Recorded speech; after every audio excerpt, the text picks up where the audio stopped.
په دې علمي سفر کې د هلمند پوهنتون ګڼ شمېر محصلینو ګډون درلود چې مشر یې د یاد پوهنتون د محصلانو چارو مرستیال مفتي صدیق الله همت کول. د ښاغلي همت په وینا محصلانو په پیل کې په هلمند کې د شوروي اتحاد د ماتې د دورې څخه د پاتې شوي ویجاړ ټانګونو څخه لیدنه وکړه.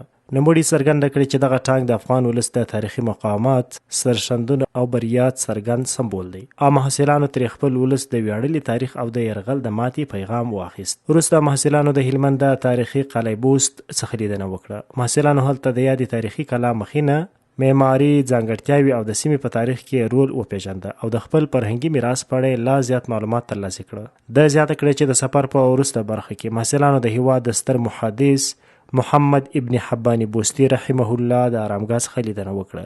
ګډونوالو د نوموړي روح ته دعا وکړه او د هغه د علمي ژوند، خدمتونو او د اسلامي علومو په ډګر کې د هغه د مقام په اړه معلومات واخیستل. د یادونې وړ ده چې دغه راز علمي او تاریخي سفرونه د محصلانو د فکري ودې، تاریخي شعور او علمي انګیزې د پیاوړتیا لپاره ګټور بلل کیږي او هغوی له خپل تیر فرهنګ او علمي شخصیتونو سره لا نږدې اشنا کوي.